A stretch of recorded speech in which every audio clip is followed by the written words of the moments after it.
Hey guys, it's Sarah from Just My Typewriter, and I'm on the floor of my office here with another keyboard review.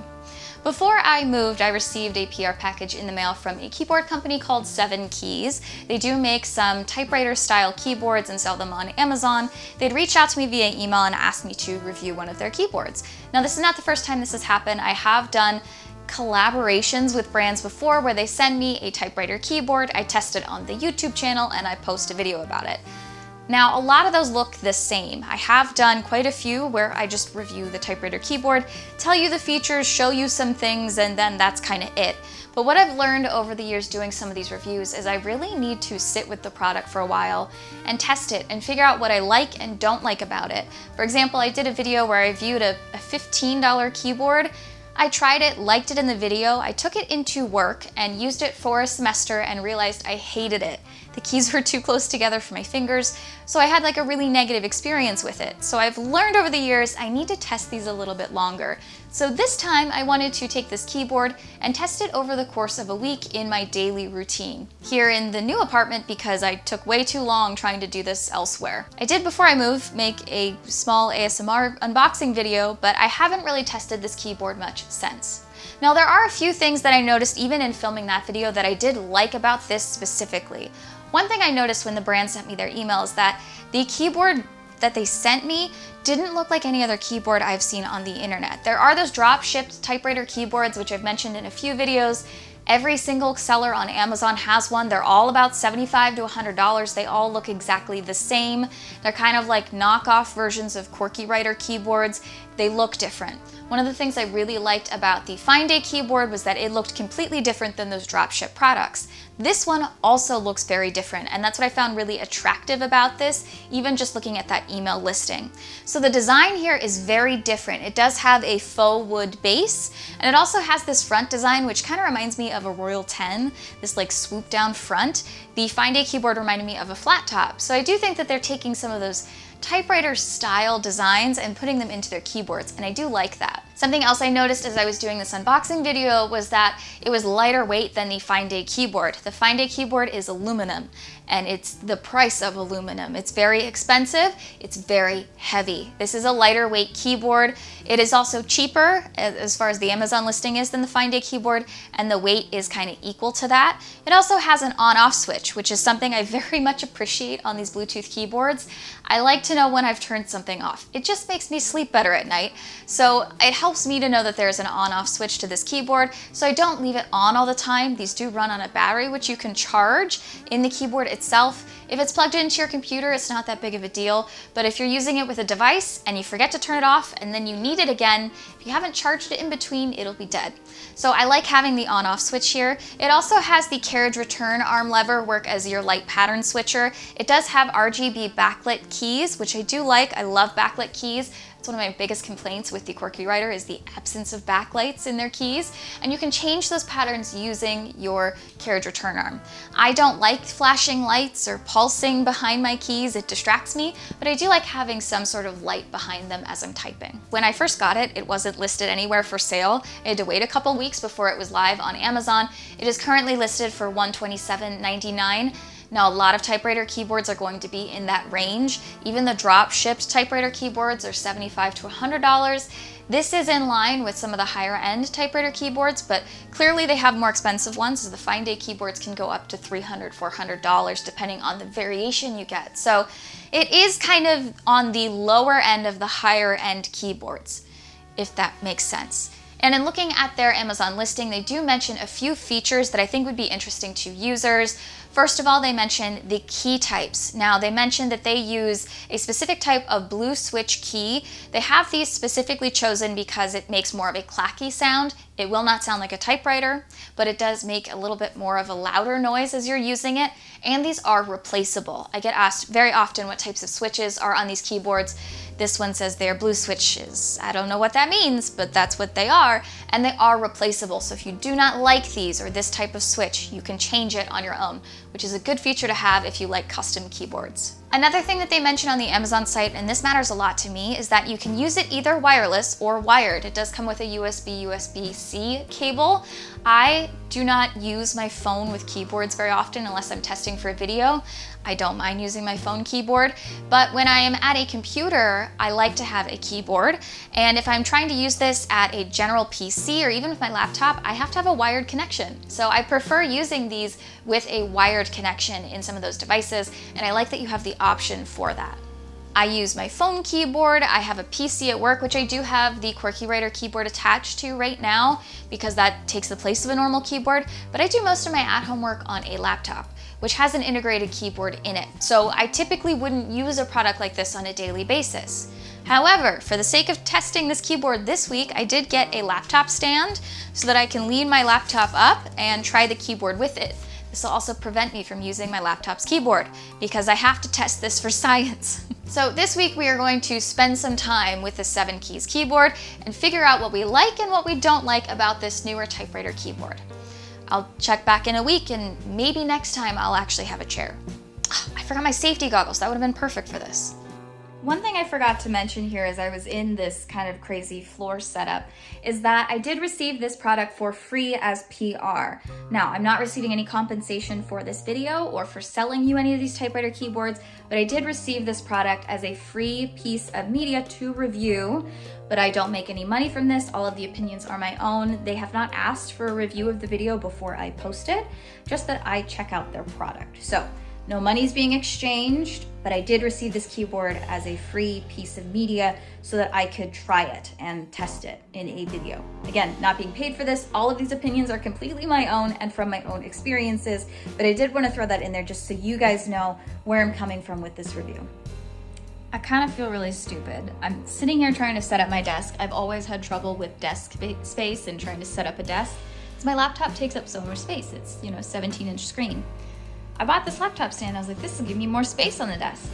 Because I saw this front photo and I thought that it would have it up that high. But really, it just leans it. I hope I still have enough space on this desk for the keyboard. We're going to try it. If not, I will find another desk. Okay, I made just enough space to make it fit with the armrest. Now this is for ergonomic reasons, and I understand it, right? To keep your hands at rest. It just goes off a little bit of my desk. Now that is my desk's fault, my space pilling fault. That is not the Typewriter keyboard's fault. But I do have the keyboard set up. I did plug it in with the USB-C. There's a little switch on the bottom that you can switch from Bluetooth connectivity to wireless USB to USB-C. And I like that you can change the colors using the, ooh, I like that one, this return lever. So I will probably play around with that for a while before my Zoom meeting. We'll see how this handles itself today. Let's see if you fall off. It's day 2 of using the 7 keys keyboard. I have it USB attached to my laptop, and my laptop is at an angle, but I have to do some grading, so we're gonna use the keyboard.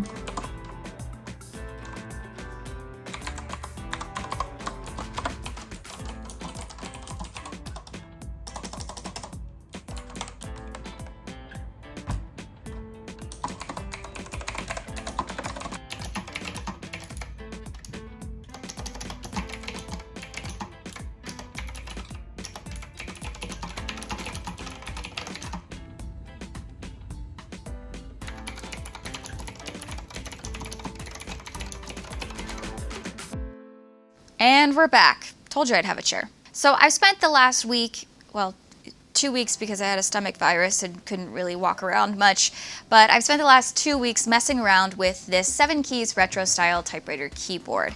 And I've learned a couple things just by using it in its natural environment over the course of these past 2 weeks. When I get a new keyboard and I try messing around with it, often during the tests or the filming of those videos, I notice a couple things that I like as interesting features. And sometimes those factors that I like turn out to be rather annoying later on. So doing something like this where I'm playing around with something for a long period of time allows me to develop some thoughts about the technique of using some of this Typewriter tech. And I do overall really like the 7 keys keyboard. I did learn some things throughout the week while playing with it. One of the things I noticed is the platen knobs, which are your right and left knobs on the keyboard, do not scroll for you like they might on the Typewriter. On the Fine Day, they also scroll for you. In this case, your left-hand knob adjusts the light on your keyboard, so it will turn up the intensity of the backlit keys or turn it down. The difference between high intensity and low intensity is not that much different. I will say, like, the lowest level right before off is still pretty bright. It doesn't go down too low as far as color and vibrancy. The right-hand platen knob is your volume. Now, this was also on some of the other keyboards that I've tried here on the channel that are Typewriter themed. So that does turn up and down your volume. It goes up and down in even numbers. I don't know if that matters to anyone, but anytime I would use this to turn up and down the volume, it would go up. Every click was 2, or every 2 clicks, it would show going up.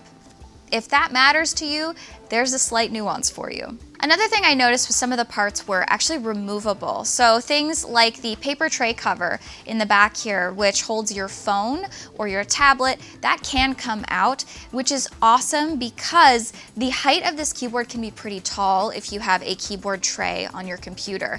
One of the things I noticed with the Fine Day keyboard is because that height is so tall in the back, it looks like a flat top, it will kind of graze the top of your keyboard tray just because of that height difference there. It also angles slightly, so that back piece is pretty tall, and some keyboard trays will not accept that tall of a keyboard in it.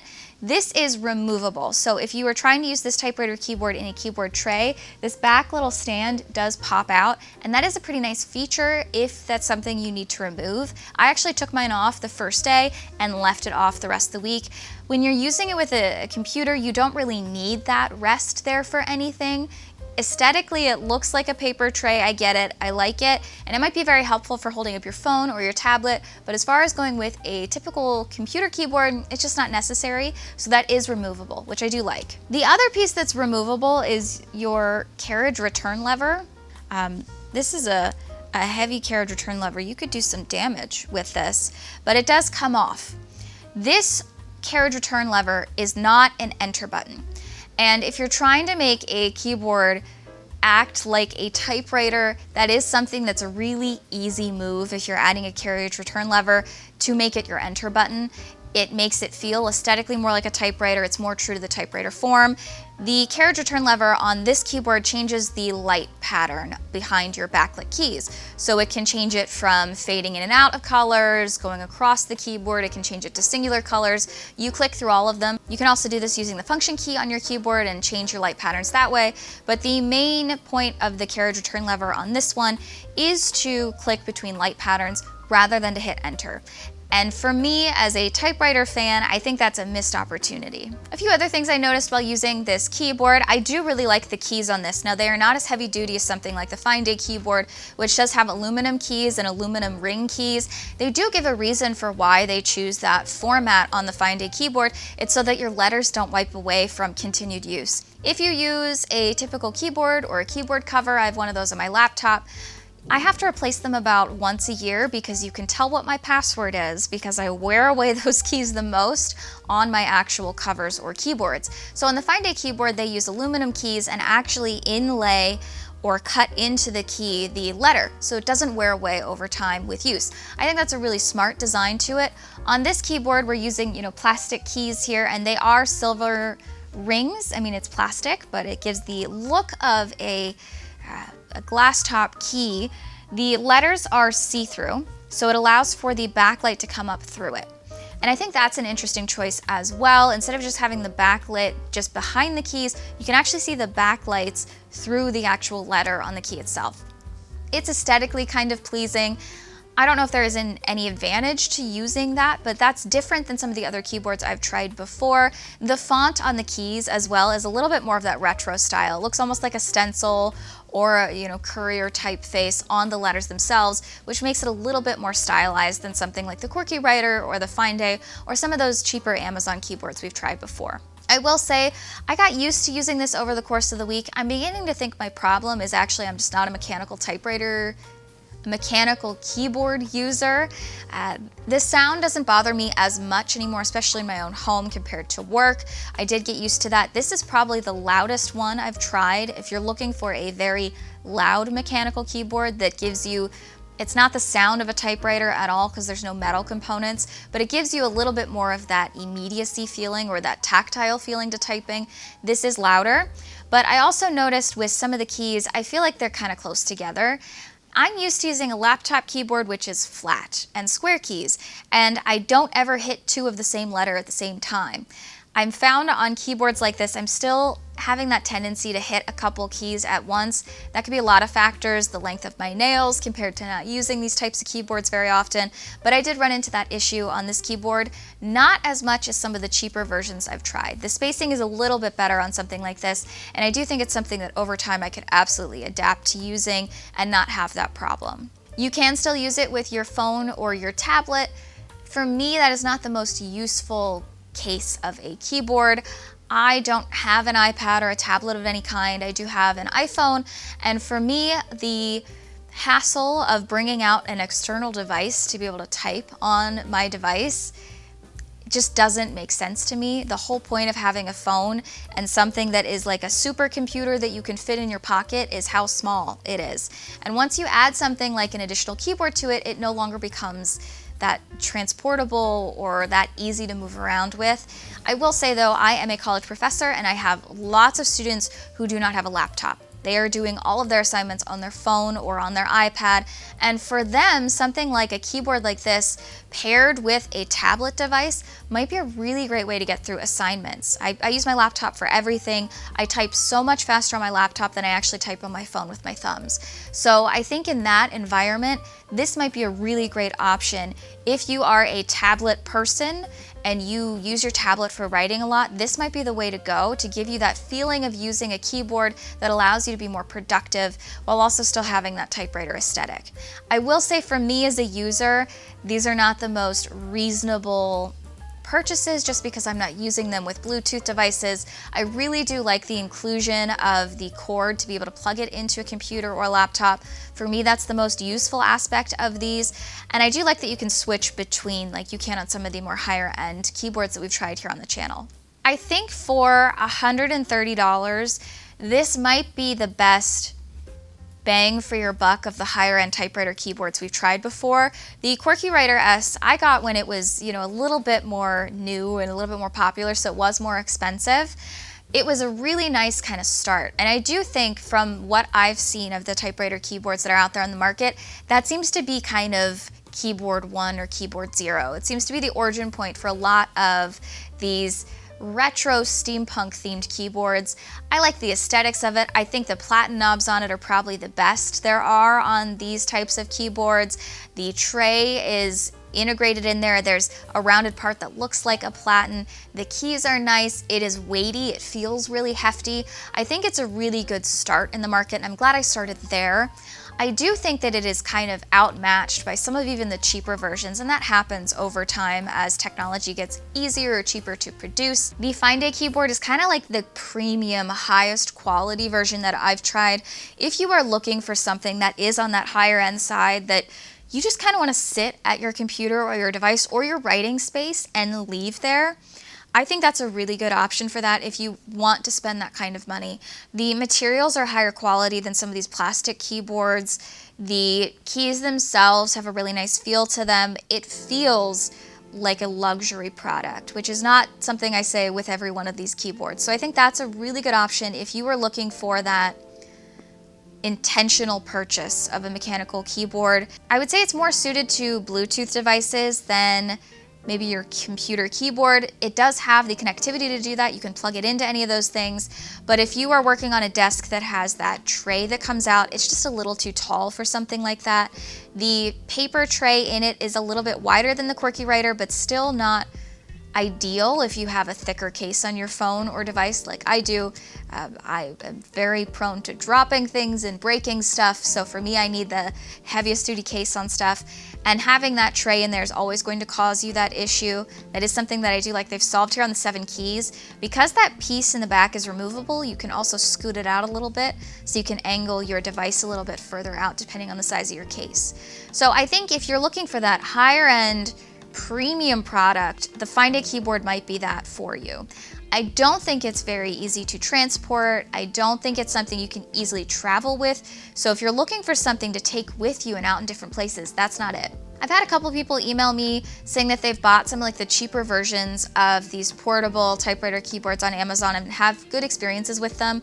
The lighter weight they are, the easier they are to transport. Traveling with them or transporting them in a safe way seems to be the issue. There are not a lot of great cases on the market specifically for protecting something like this. So I've recommended to those people like hard shell laptop cases. This is about the same width as a laptop, so you can probably find something that would easily move it. But then again, you're adding an additional thing to carry along with you if you're looking for a more mobile version. And if you are looking for a more mobile version, the cheaper they are, the lighter weight they are, and it is a little bit easier to move around and travel with those. I've tried quite a few of the cheaper price point ones. I've tried a Five Below keyboard, I've tried the $15 Amazon ones, I've tried the $50 Amazon ones, and they all have kind of the same features on them. The keys are all plastic and circular. I think they're called chocolate button keys, but they brand them as typewriter style keys. They are not nearly as mechanical in their switches as something like this or the Find A or the QuirkyWriter, so the sound isn't as close to a typewriter as you might have on some of those other higher end keyboards, but they're softer, they're lighter weight. In a lot of them, you can actually also angle the keyboard using your platen knobs rather than those adjusting anything. They can add lifters to the back. I do kind of wish that this had that. The angle on this is slight. It's not a very high angle to the keyboard. It is in there a little bit, but I think some feet on the back would help provide that a little bit. But you are missing some of those features on those keyboards, and some of them do not have a USB port or something that you can plug into a computer. So that then becomes another limiting factor in how many use cases you have. I think overall, based on price point and the features included, this might be the best overall pick I've tried. It's not so outrageously priced for a mechanical Bluetooth keyboard that it's inaccessible. $130 is a lot of money, and it's more money than I personally would spend on quite a few things. But if I was making an intentional technology purchase and I knew I wanted a typewriter keyboard that was mechanical with mechanical switches that were replaceable, that had backlights because that's something I want on my keyboards, and that looked like a typewriter, I think this is kind of all of those things in a price point that's a little bit more palatable than some of those higher end keyboards. It's not $10, it's not $350. And I think that's where this kind of lies for that person who's making that intentional purchase but doesn't want to go full deep end into the pool. And for that, you're getting quite a few features here that I really like on this keyboard. I also really like that of the designs I've looked at on the internet, there are quite a few that look like dropship products. After the QuirkyWriter came out, there was this whole series of typewriter keyboards that had that fake wood base to them, that same back plate to all of them, and they all look the same. You can get them from anywhere from $75 to $100. They are drop shipped. So they are manufactured by one manufacturer, and then a bunch of different companies can purchase them, add their stickers or their badges onto them, and then sell them to you under different brand names. But they're all the same product. This keyboard is unique in the fashion that it has this back to it that looks a lot more intentionally designed. The back plate here that looks to me like a Royal 10 or some other kind of big manual desk typewriter that has that dip in the front, it does allow you to have those switches on the back for on and off and different Bluetooth to USB settings. I really like the placement of that there. It does give it more of that typewriter feel. In the way that the Find A looked like a flat top, this to me looks like the design of someone who's seen a typewriter before, and I think that's really important. So after spending 2 weeks with this keyboard, I do like it. I think it's a good middle range keyboard. It does not replace the typewriter, but if you were looking for something to add that typewriter aesthetic into your more technology-based life, I think this is a good way to do it. And I do think it is valuable to people who might be using it for more that Bluetooth side. For me, that's just not what I need, but it does kind of fulfill the role of a keyboard in those other non-Bluetooth settings as well, if any of that made sense. So if you're interested in more keyboard reviews, I have made a playlist for all my keyboard and technology reviews. I've linked that down below. I do have some other reviews of a variety of keyboards here on the channel, and if you have any that you've run into that you'd like me to try, please let me know. I've also included the link to this one down in the description from Amazon.